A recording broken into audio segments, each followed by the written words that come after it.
মোবাইলের ব্যাটারি দ্রুত শেষ হচ্ছে। এই 5টি সহজ ট্রিক চালু করুন।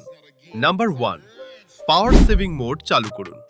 প্রথমে সেটিংসে যান, তারপর ব্যাটারি, তারপর পাওয়ার সেভিং মোড চালু করে দিন। দেখুন, ব্যাটারি অনেক বেশি সময় চলবে। নাম্বার 2, আপনার চোখ যেমন ক্লান্ত হয়, ঠিক তেমনি ব্যাটারিও। প্রথমে সেটিংসে যান, তারপর ডিসপ্লে, সেখান থেকে অটো ব্রাইটনেস চালু করুন। এতে ব্যাটারির কার্যক্ষমতা বাড়বে। নাম্বার 3, ফোন বন্ধ না করলে ব্যাটারি দ্রুত শেষ হয়। এটি অন করুন, ব্যাটারি আর দ্রুত শেষ হবে না। প্রথমে সেটিংসে যান, তারপর অ্যাপস, তারপর ব্যাকগ্রাউন্ড অ্যাক্টিভিটি অফ করুন। নাম্বার 4, রাতেও চক্ষুকে ক্ষতি থেকে রক্ষা করুন, সাথে ব্যাটারিও বাঁচবে। প্রথমে সেটিংসে যান, তারপর ডিসপ্লে, তারপর ডার্ক মোড চালু করুন। নাম্বার 5, আপনি ব্যাটারি হারাচ্ছেন কিন্তু জানেন না কিভাবে।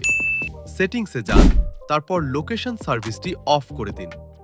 এই 5টি ট্রিক এখনই চালু করুন আর দেখুন আপনার ফোন অনেক বেশি সময় চলবে।